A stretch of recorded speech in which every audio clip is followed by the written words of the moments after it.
Exercise 5. Here we are asked to prove that this quotient ring is isomorphic to the field of complex numbers, and in fact this is a field that is isomorphic to the field of complex numbers, where f is the field of real numbers.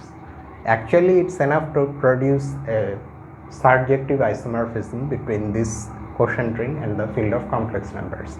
There is no need to separately show that this is a field. That isomorphism will take care of the fact that it becomes a field. So we are going to start the solution by defining a map like this.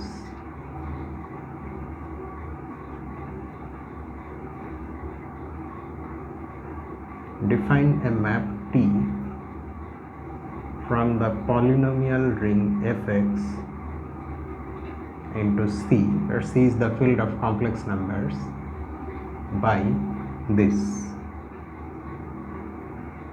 A real polynomial is mapped by the function t onto the complex number b plus ai, where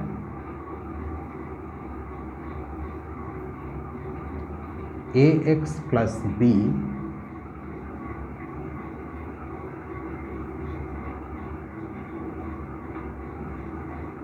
is the remainder when fx is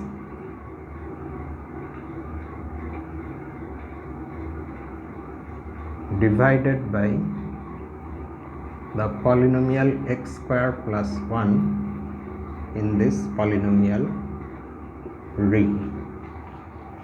We know that in this polynomial ring, in fact in any polynomial ring where we have an arbitrary field, a polynomial can be divided by another non-zero polynomial to obtain a unique quotient and a unique remainder, such that the familiar equation is satisfied, along with one other condition on the degree of the remainder. So according to that, here also we will get a remainder, and that remainder is either 0, is the zero polynomial, or its degree, it's a non-zero polynomial whose degree is less than the degree of the divisor, which is 2. That means the remainder is either a non-zero constant, in which case its degree is 0, or it's a linear polynomial, in which case its degree is 1. So it will in general look like this. Note one thing, that because of uniqueness of this remainder for a given fx, this a and b, these real numbers are unique, and as such the complex number that we have defined to be the image of fx under t, that is unique, and this makes t well defined.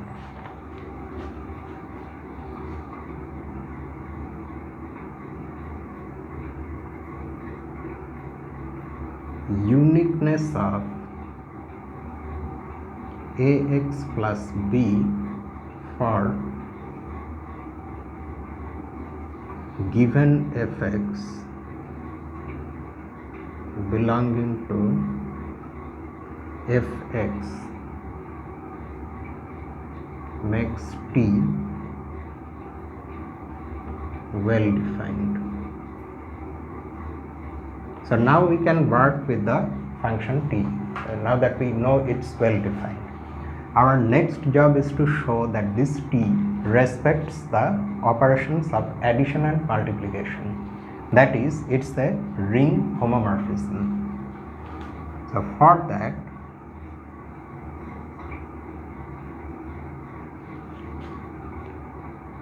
we consider two real polynomials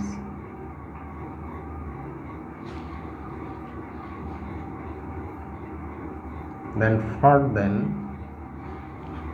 there exists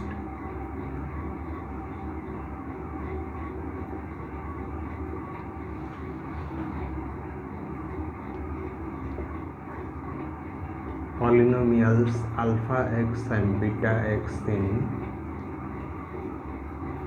fx and real numbers a, b, c and d such that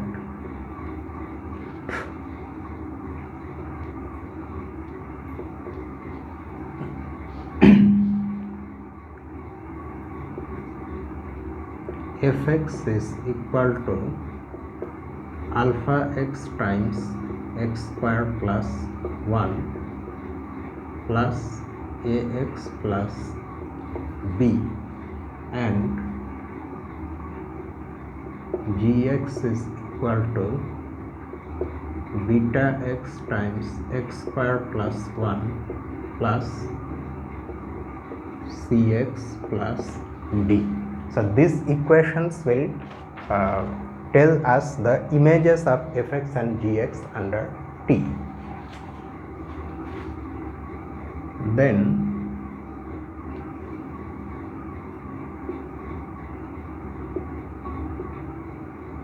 what about fx plus gx? This becomes alpha x plus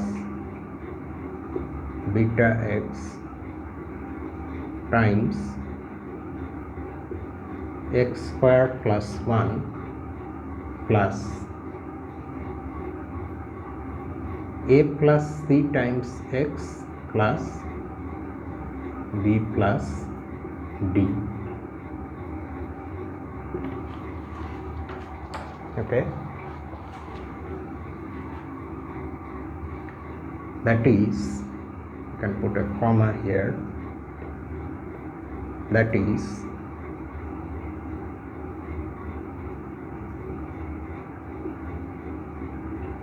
the remainder in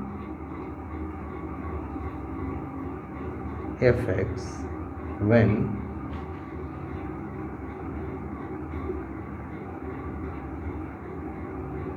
fx plus gx is divided by x square plus 1 is this one, a plus cx plus b plus d. So by our definition of the function t, so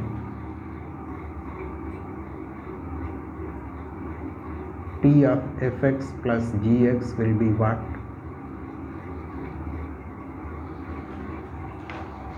It was b plus ai.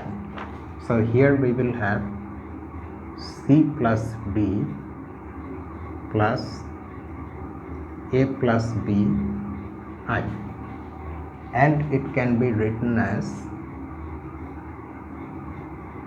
c plus, no, I think I have written it incorrectly. It's not c plus d, sorry, b plus d and a plus c. So we will have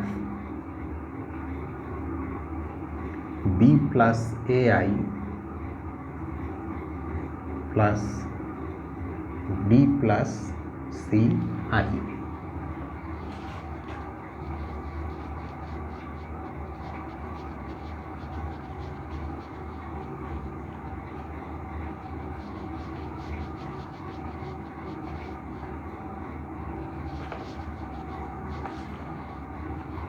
And b plus ai is the t image of fx and d plus ci is the t image of gx. So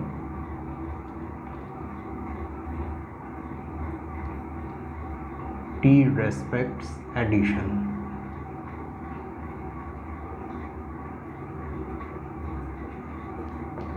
Okay. Next we want to verify that t respects multiplication. For that we need to multiply fx and gx, these expressions. Next,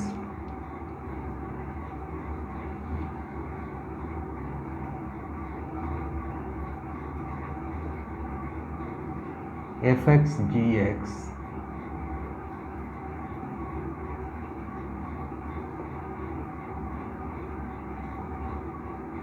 plus b times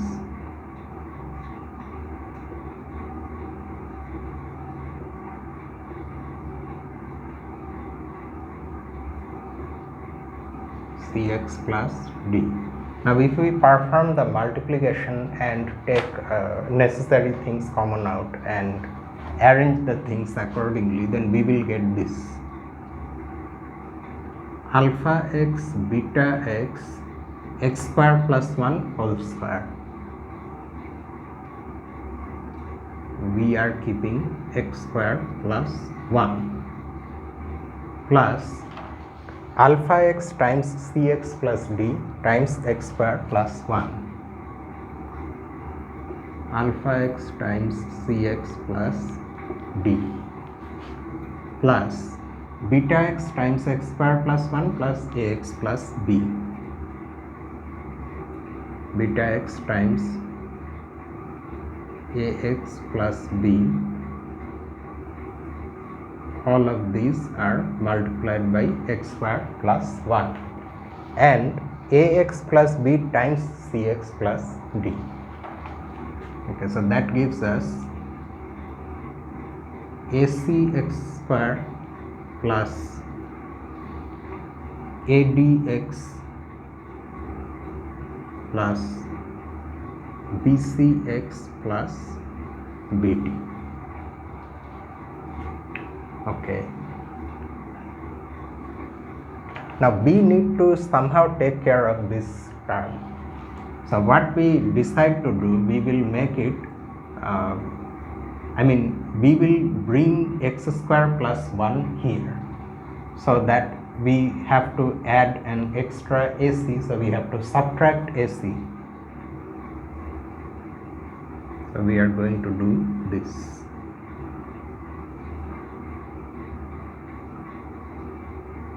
X square plus 1 plus alpha x times cx plus d plus beta x times ax plus b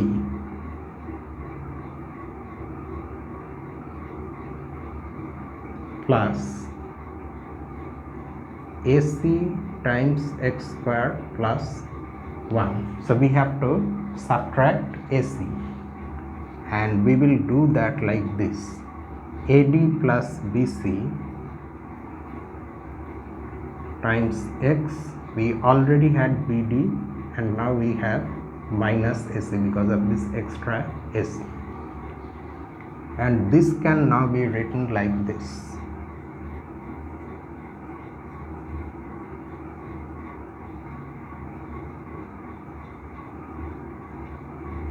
plus alpha x times cx plus d plus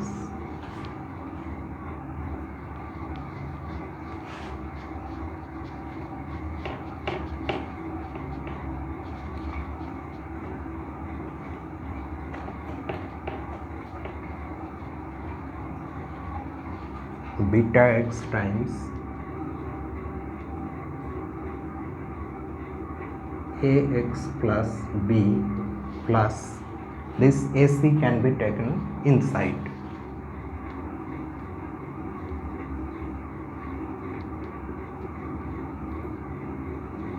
plus ad plus bc times x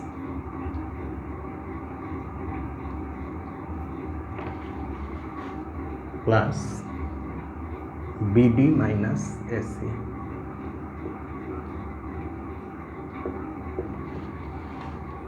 And this last line tells us what remainder we will get if we divide fx gx by x square plus 1. This will be the remainder. So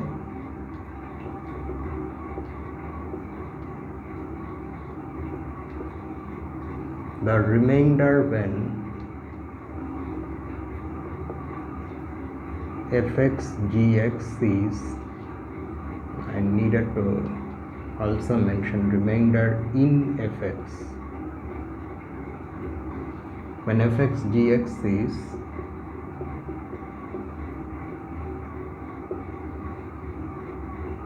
divided by x square plus 1 is this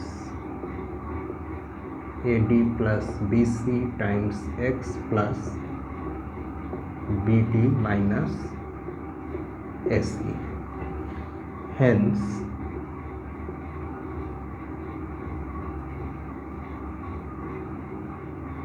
the T image of the product fx gx will come from this remainder, and according to our definition of T, this will be BD minus AC plus AD plus BC times I. Let us now carefully note that this complex number is a product of two complex numbers, and they are B plus AI times D plus CI. Let's see if that is the case. BD plus ACI square, that means minus AC. BCI plus ADI, yes. And this is nothing but the T image of fx, and this one is the T image of gx. So,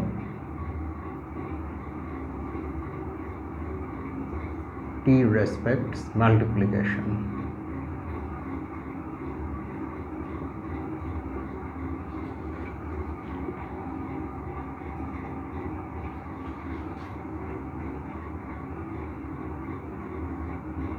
We have thus shown that T is a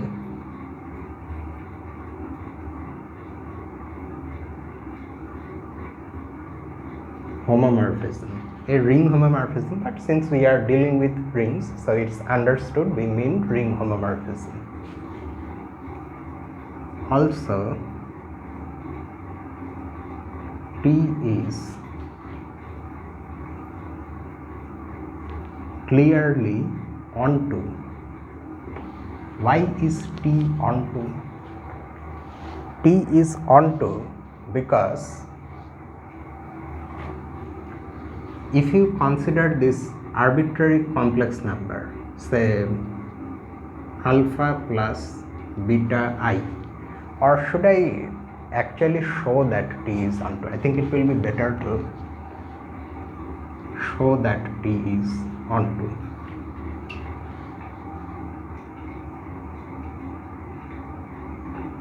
Now we have already taken alpha x and beta x. Now let us use some other symbol. Let mu plus nu I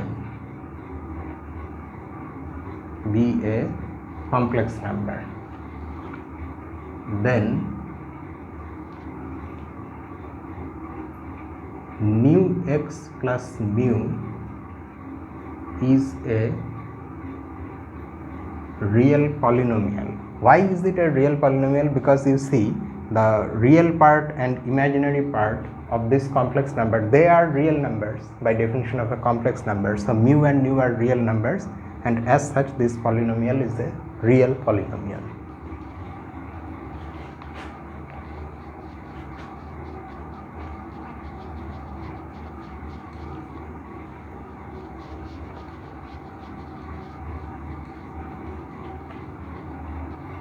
Then this belongs to fx such that the T image of this polynomial is by definition mu plus nu I. So T is onto. Okay.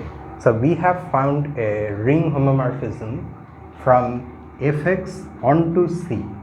The thing that we now need to do is we need to find the kernel of this homomorphism.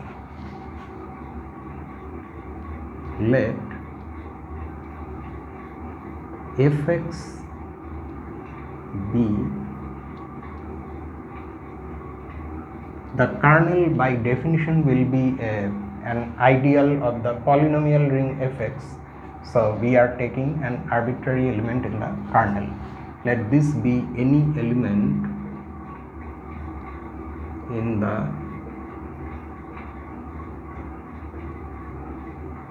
kernel of T. Okay. If Ax plus B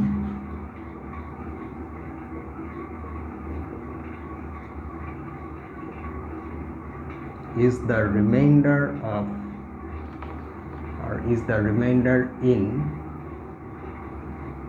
Fx when B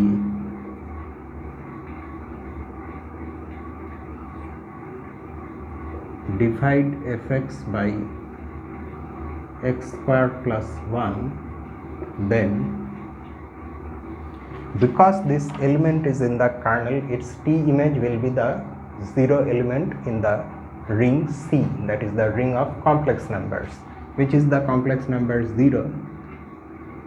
But at the same time, according to our definition of the function T, it will also be equal to B plus AI, because this is the remainder when Fx is divided by x square plus 1.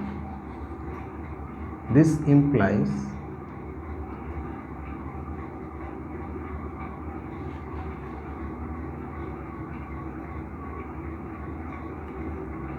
A and B are both 0, and hence Ax plus B is equal to 0. That is, the remainder when we divide Fx by x square plus 1 is 0 in this ring. In other words, in this ring, Fx is divisible by x square plus 1. Thus, x square plus 1 divides Fx in Fx, and hence Fx belongs to the principal ideal generated by x square plus 1, because it now becomes a multiple of x square plus 1. So by definition of the principal ideal generated by x square plus 1, it will belong to this ideal. So the kernel of T is contained in this ideal.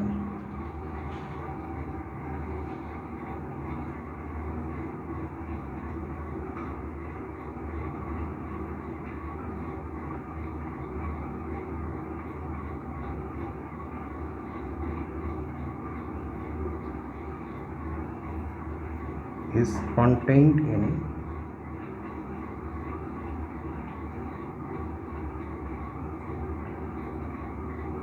conversely, if you take any element in this ideal, it will be a multiple of x square plus 1, and as such the remainder it will leave that particular polynomial when divided by x square plus 1 is 0, and so the T image of the polynomial will be equal to 0. So it will belong to the kernel of T. Conversely, one can show that x square plus 1, this ideal, is contained in the kernel of T.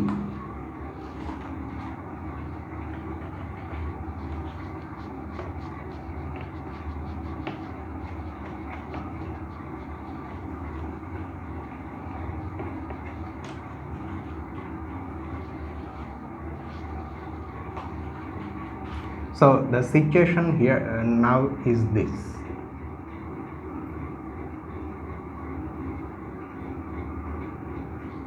This is a homomorphism that is onto and the kernel is equal to x square plus 1. So the quotient formed by this kernel or by this ideal will be isomorphic to C from theorems on rings that we have already proved before. But before that we need to write this equality also. Thus or so the kernel of P is equal to x square plus 1. This proves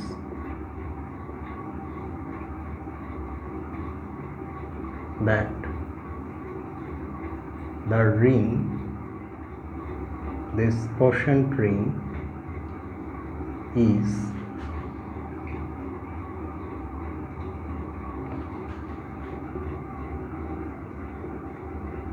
isomorphic to C.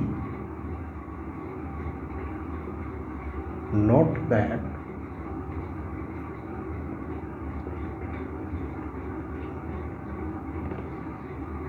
it also proves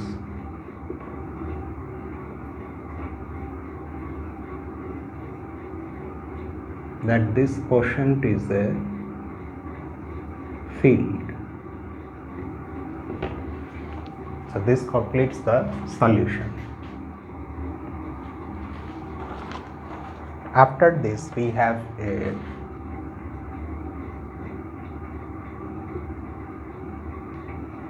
an exercise, but this is a starred exercise. It is supposed to be difficult, more difficult than the others.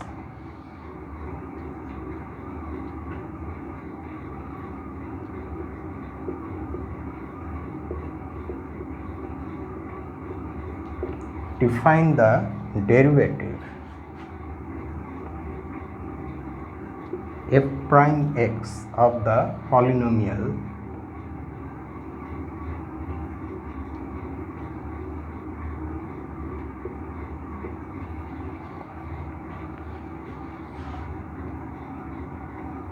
fx equal to a naught plus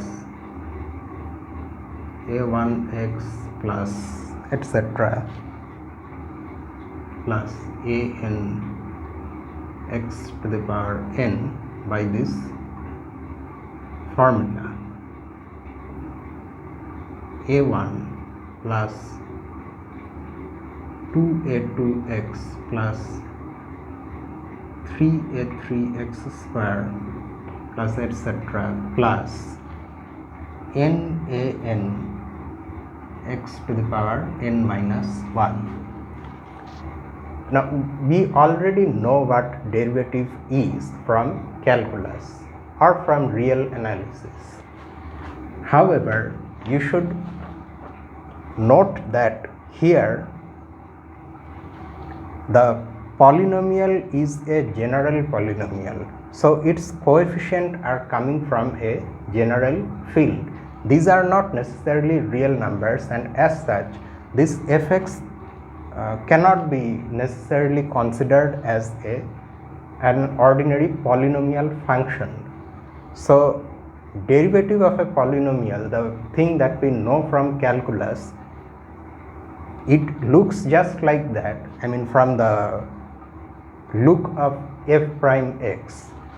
However, in this definition of derivative, no limit is there, because to define a limit you need to be able to measure distance, or at least you should have some topology, but that thing is not there in a general ring. So instead we have an algebraic definition which matches with the final result of when a real polynomial is differentiated. In that sense, this is called derivative. Note that in this definition no concept of limit is needed. It's defined to be just another polynomial which looks like this. So that is the derivative. Now with this,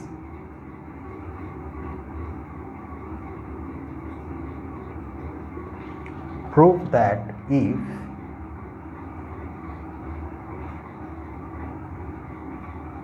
fx is a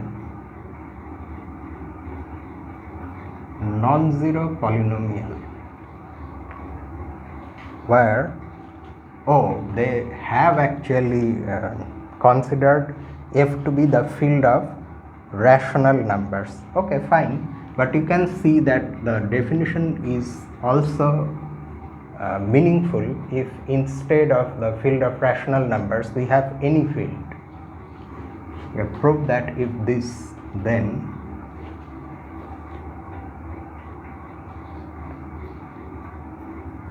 where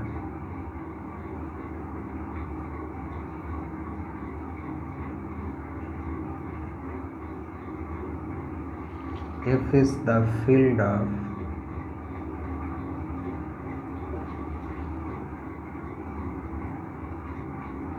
rational numbers, then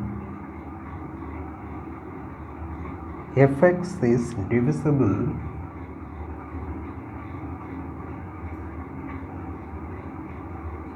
by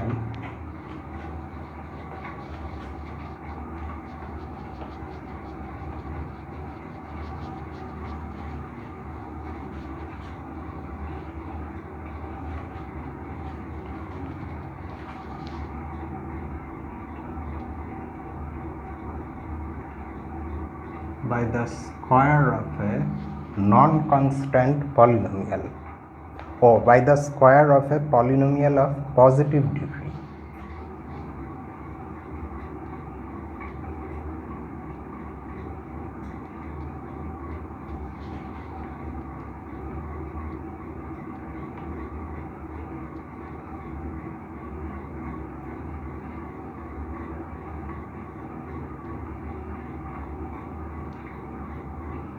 If and only if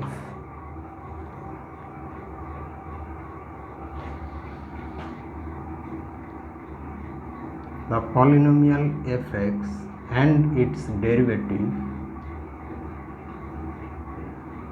have a greatest common divisor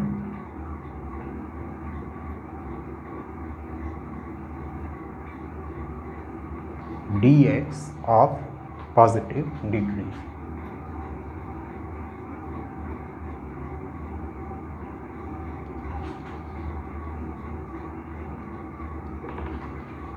Okay, so what it says is this: if we choose a non-zero rational polynomial, that is a non-zero polynomial with rational coefficients, then that polynomial is divisible by the square of some polynomial whose degree is positive if and only if fx and its derivative have a greatest common divisor whose degree is positive. A peculiar connection between a polynomial and its derivative, and the polynomial being divisible by the square of a positive degree polynomial. Okay, so let us see the solution. So we have to prove both ways. So we start by assuming first that the polynomial is divisible by the square of a positive degree polynomial.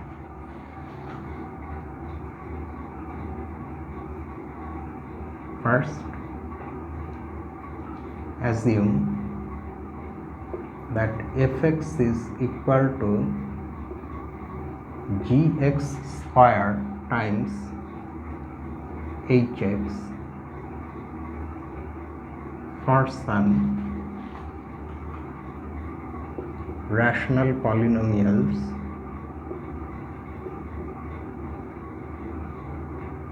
gx and hx where degree of gx is positive. That is, gx is a non-constant polynomial. Yeah, that time I said non-constant, that is equivalent to having a positive degree. Okay, then what about f prime x? since we are working with a rational polynomial, so this derivative and the limit derivative, anyway they are going to be the same, but at least in this case the limit definition of derivative makes sense. So the usual laws of derivative continue to be true for this polynomial. In particular, this f prime x can be obtained by applying your usual calculus rules for derivative for this product. That is, it will be equal to 2gx times g prime x times hx plus gx square h prime x. Okay, that's how you can calculate the derivative of a product where one of the factors is also a square, and this is equal to, you can take gx common out, 2 times g prime x times hx plus gx h prime x. This implies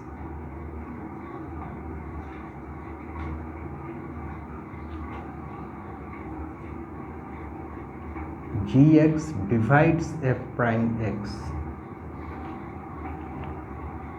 Okay, gx divides f prime x in fx. Also,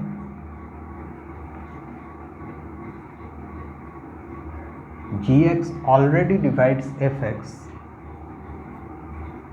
in fx. Hence, gx will divide any greatest common divisor of fx and f prime x also by the definition of greatest common divisor.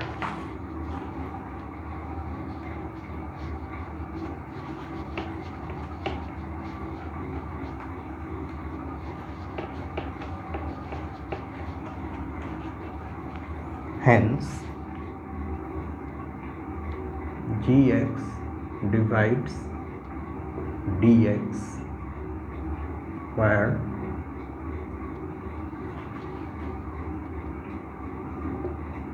dx is a greatest common divisor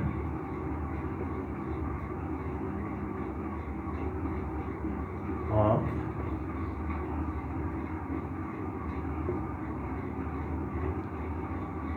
fx and f prime x.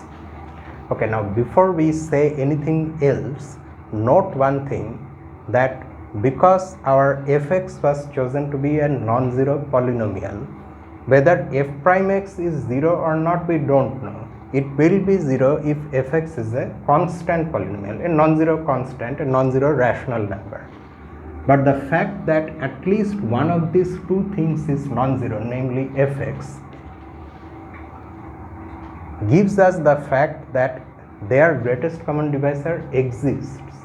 Recall from your theory of Euclidean rings that in a Euclidean ring, two elements will have a greatest common divisor if at least one of them is non-zero. If both of them are 0, then we don't define GCD.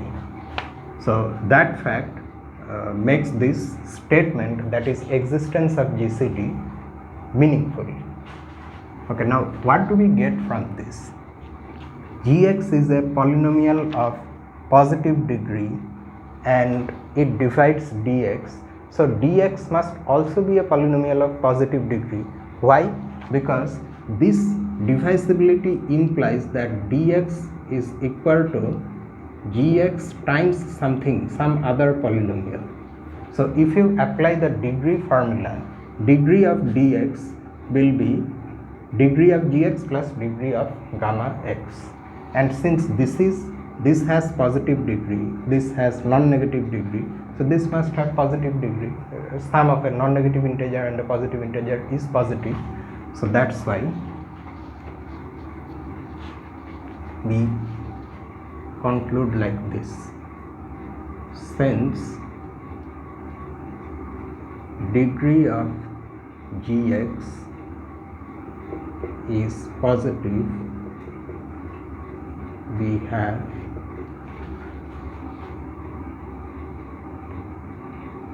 degree of dx positive. And in fact, this makes us also conclude that the degree of any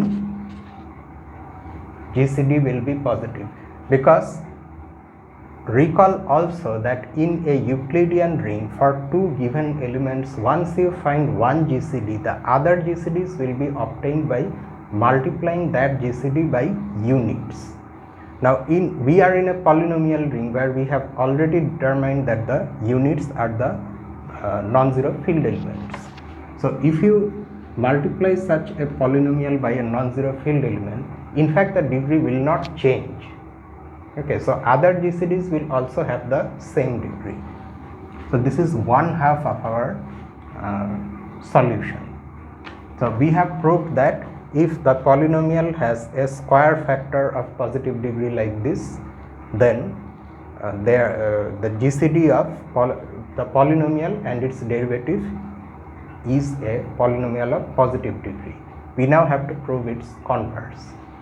And in the converse, actually we are going to prove the contrapositive of the converse, which is the same as proving the converse. Namely, we are going to assume that fx has no such square factor, and we will prove that in that case this GCD of fx and f prime x cannot have positive degree. So conversely,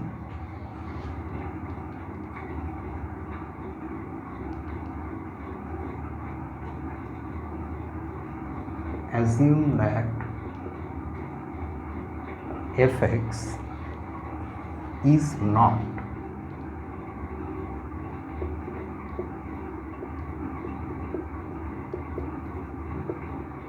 divisible by the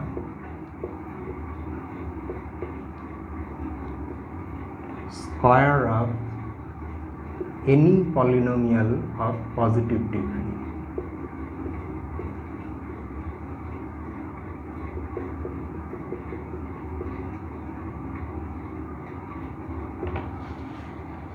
So this is our assumption now. Now if it happens that fx is a non-zero constant polynomial, a non-zero field element, in other words a non-zero rational number, because we are working with rational polynomials, then if you differentiate a constant you get 0, or by the definition we have given, by that definition also the derivative is 0, and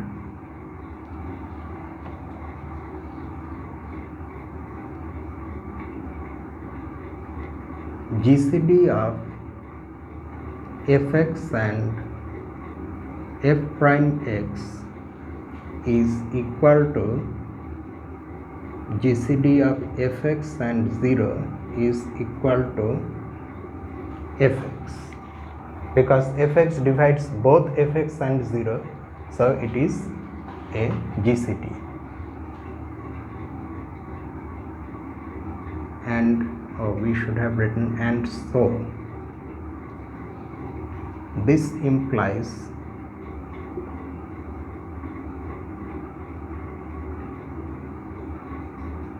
that degree of this GCD is equal to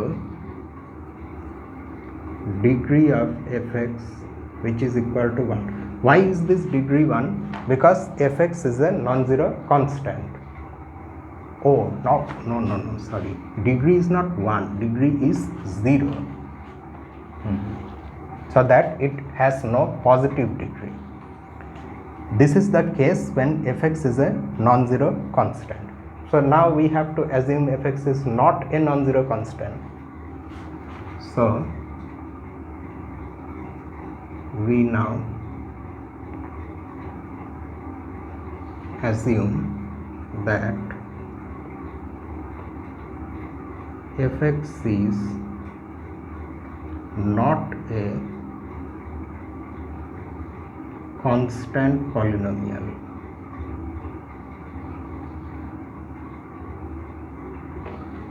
Fx is already non-zero. Now it is also not constant. So in particular it cannot be a unit because all the units are constants in the polynomial ring, and that's why we can now use the unique factorization theorem in the polynomial ring, which in general is true in any Euclidean ring. So by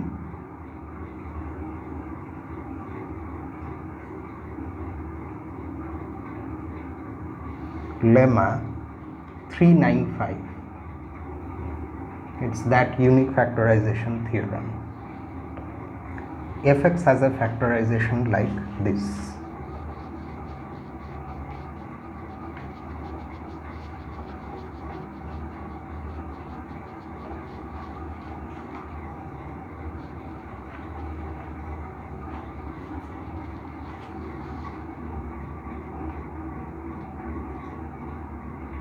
Fx is equal to p1x times p2x, etc., say pnx, where these are irreducible polynomials.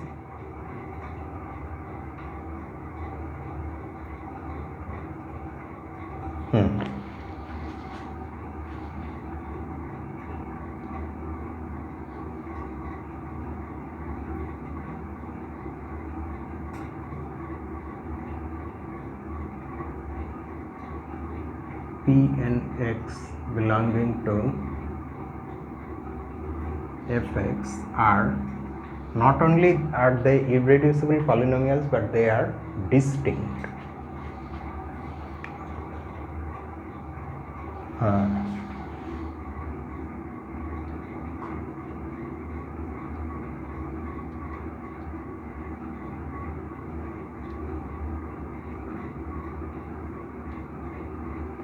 Because if they are not distinct, then fx is divisible by the square. If say p1x and p2x are equal, then fx is divisible by p1x square, and since p1x is irreducible polynomial, in particular p1x, p2x, these all have degree greater than 0.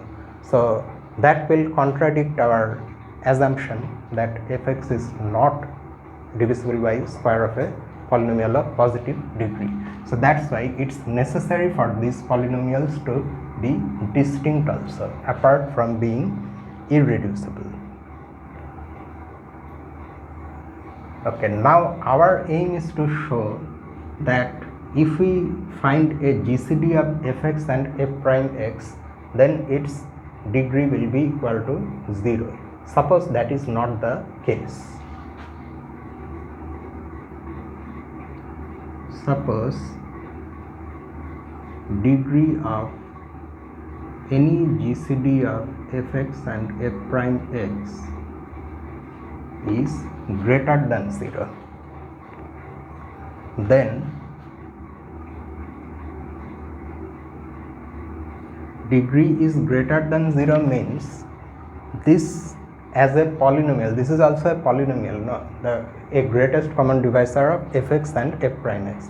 It divides both fx and f prime x, but since its own degree is positive, the GCD itself will be divisible by an irreducible polynomial, and that polynomial will divide both fx and f prime x, because GCD divides both fx and f prime x. Then both fx and f prime x will be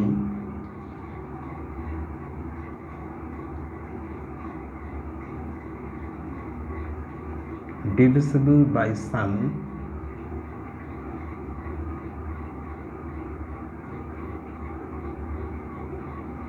irreducible polynomial in fx, one which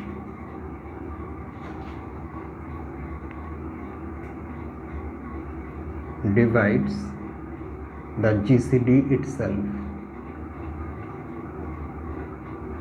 Do you see how this thing is coming? It's because of the fact that GCD is a non-constant polynomial that we are getting existence of such an irreducible polynomial divisor. That also comes from unique factorization theorem.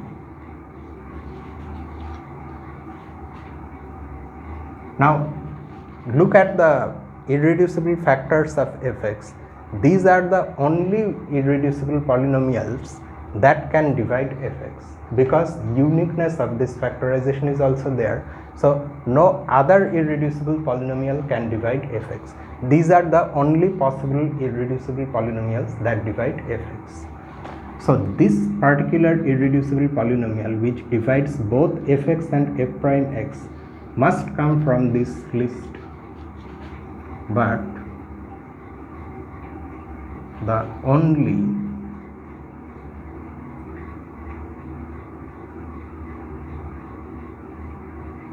irreducible polynomials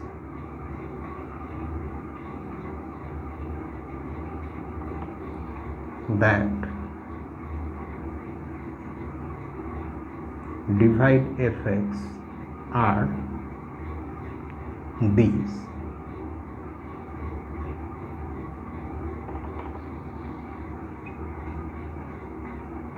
Hence Pix divides fx and Pix also divides fx, I mean f prime x, for some I.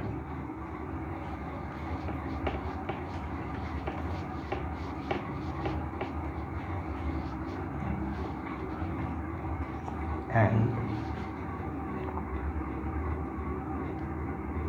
Pix also divides f prime x for some I lying between 1 and n. In the solution n, fine. Now we concentrate on the actual calculation of f prime x, and there we are going to use the formula that we normally use in calculus when calculating the derivative of such a product. Namely, you take such a product, differentiate one of the factors, one of them at a time, and add all such products. Now f prime x is equal to a sum like this. Pi, that means one of them will be differentiated, the others will not be differentiated. Okay.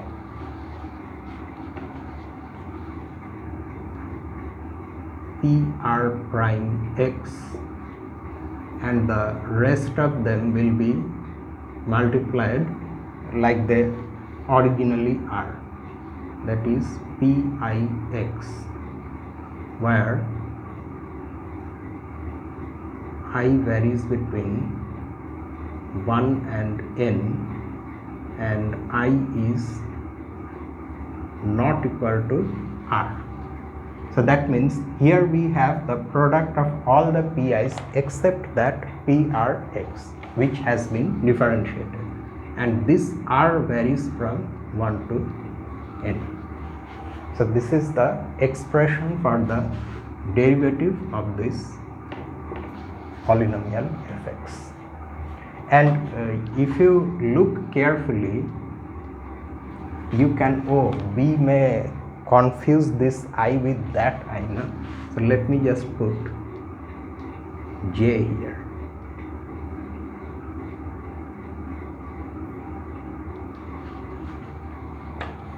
Now this particular polynomial pi which is dividing f prime x will occur here in some of the terms, and in some term it will not occur. It will occur actually in all of the terms where I is not equal to r. Only in one term we have I equal to r, and there instead of pix we will have pi prime x. So in the other terms where we have pix, we can take pix common out from those terms. So this thing can be written like this: pix times kx plus that other term where instead of pix we have pi prime x, where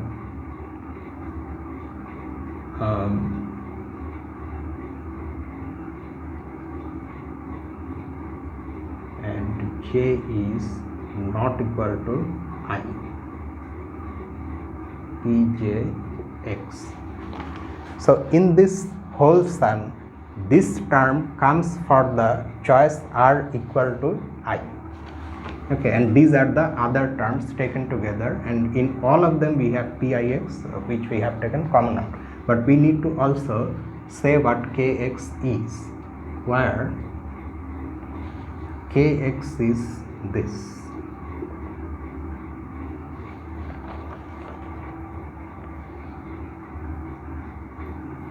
Summation r is varying from 1 to n, and r is not equal to this I. Okay, pr prime x times this product okay, we could have used j. Okay, let us continue to use j since we were doing that, in where j is neither equal to r nor equal to I. All of these things may look quite complicated, but if you really think about the thing to see that whatever we have written is correct, you can do one thing. You can take, say, three terms p1, p2 and p3.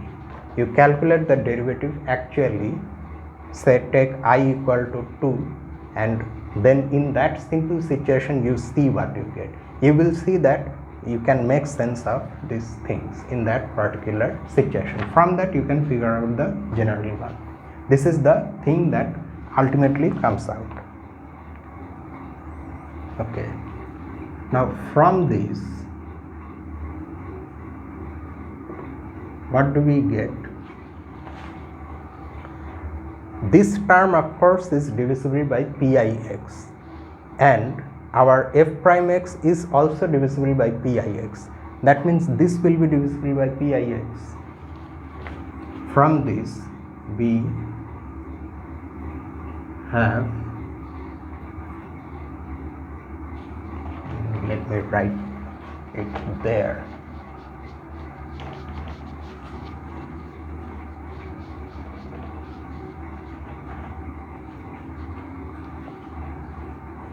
pix will divide this term.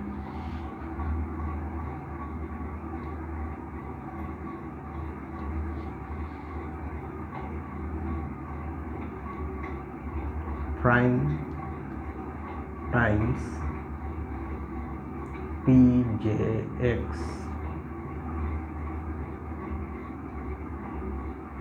and j is not equal to I. Okay, since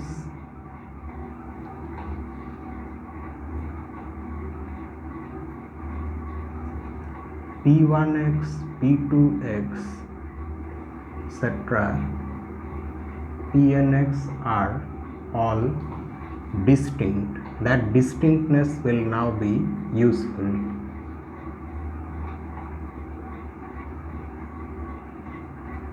We have Pix not dividing this part of the product.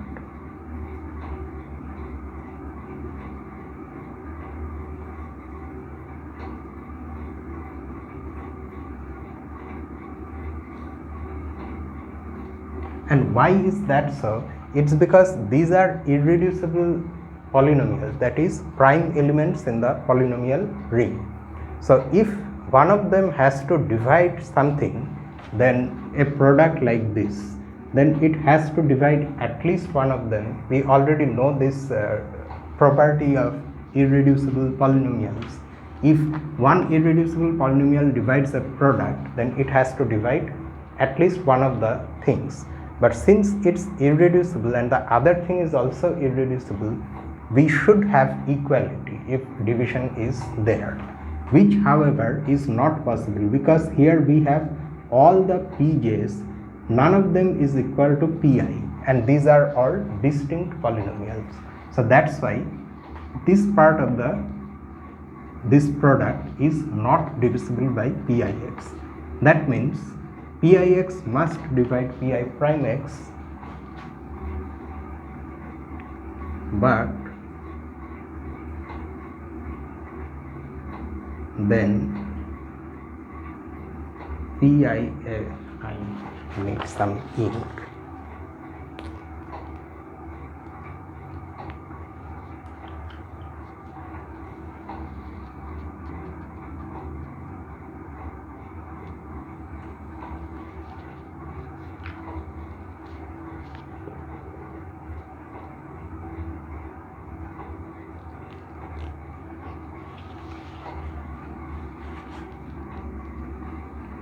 Pix should divide pi prime x.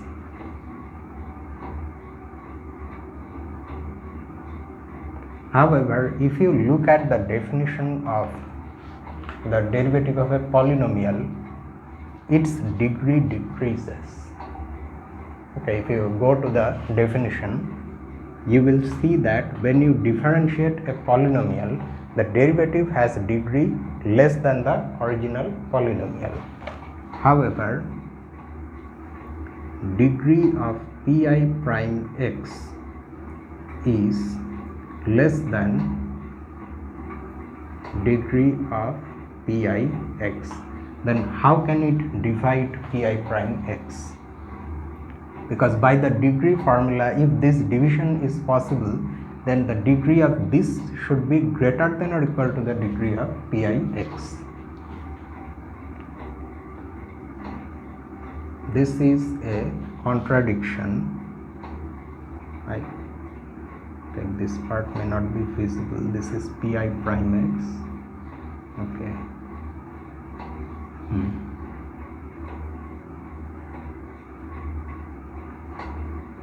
This is a contradiction and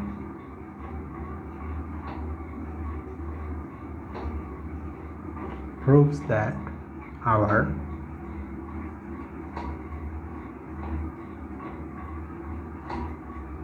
supposition is wrong. What is it that we suppose? We suppose that any GCD of fx and its derivative must have positive degree. I mean has positive degree. That's what we supposed. That is, we must have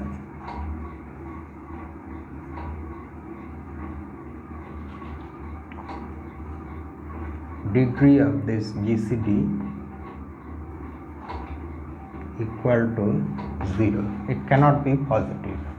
But that's what we wanted to show.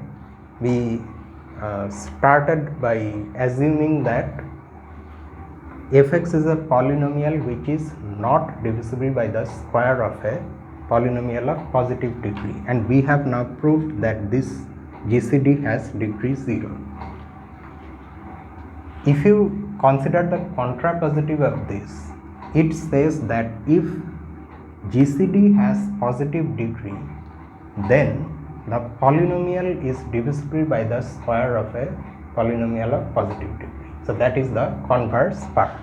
So here you can end the solution. We have completed the solution.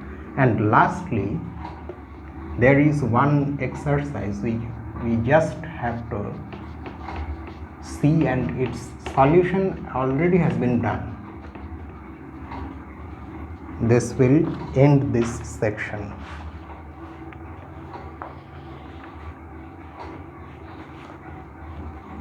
It's exercise 7.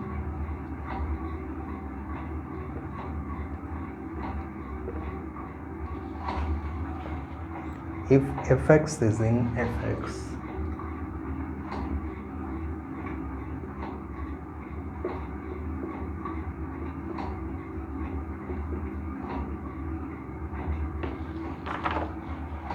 where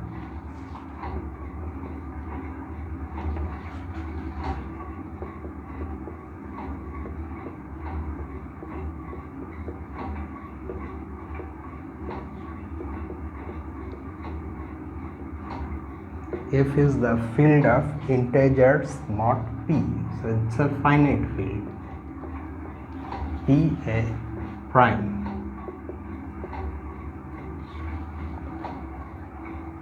and fx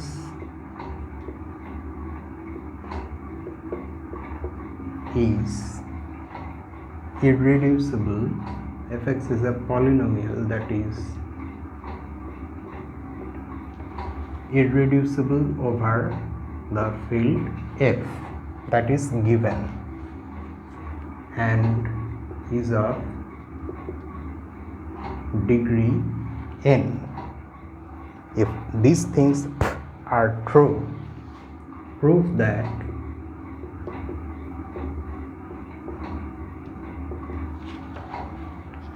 this quotient ring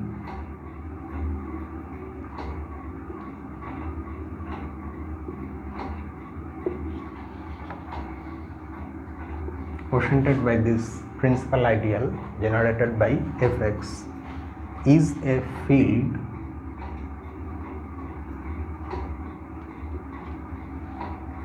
with p to the power n elements. So this exercise gives us a general way of constructing fields with this type of number of elements. Of course, you have to be able to find an irreducible polynomial of that degree, then only you can find such a field. I mean, by this method. And for solution,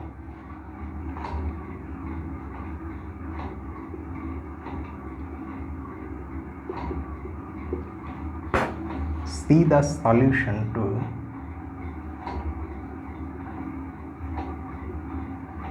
exercise 4a above.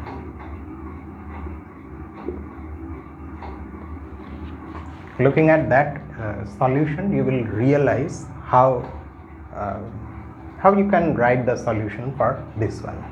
So this ends this set of exercises.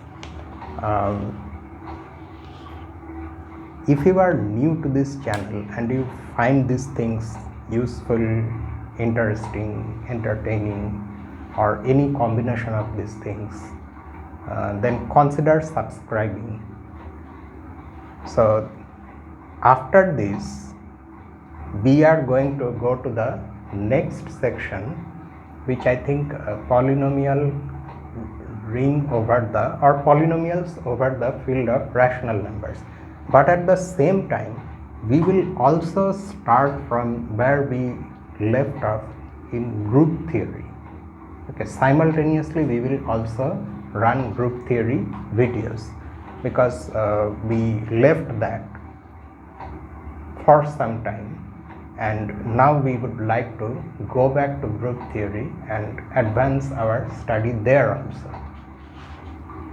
So with this I end for tonight. So this is me signing off, Lucifer, from a mathematical room. Have a nice night.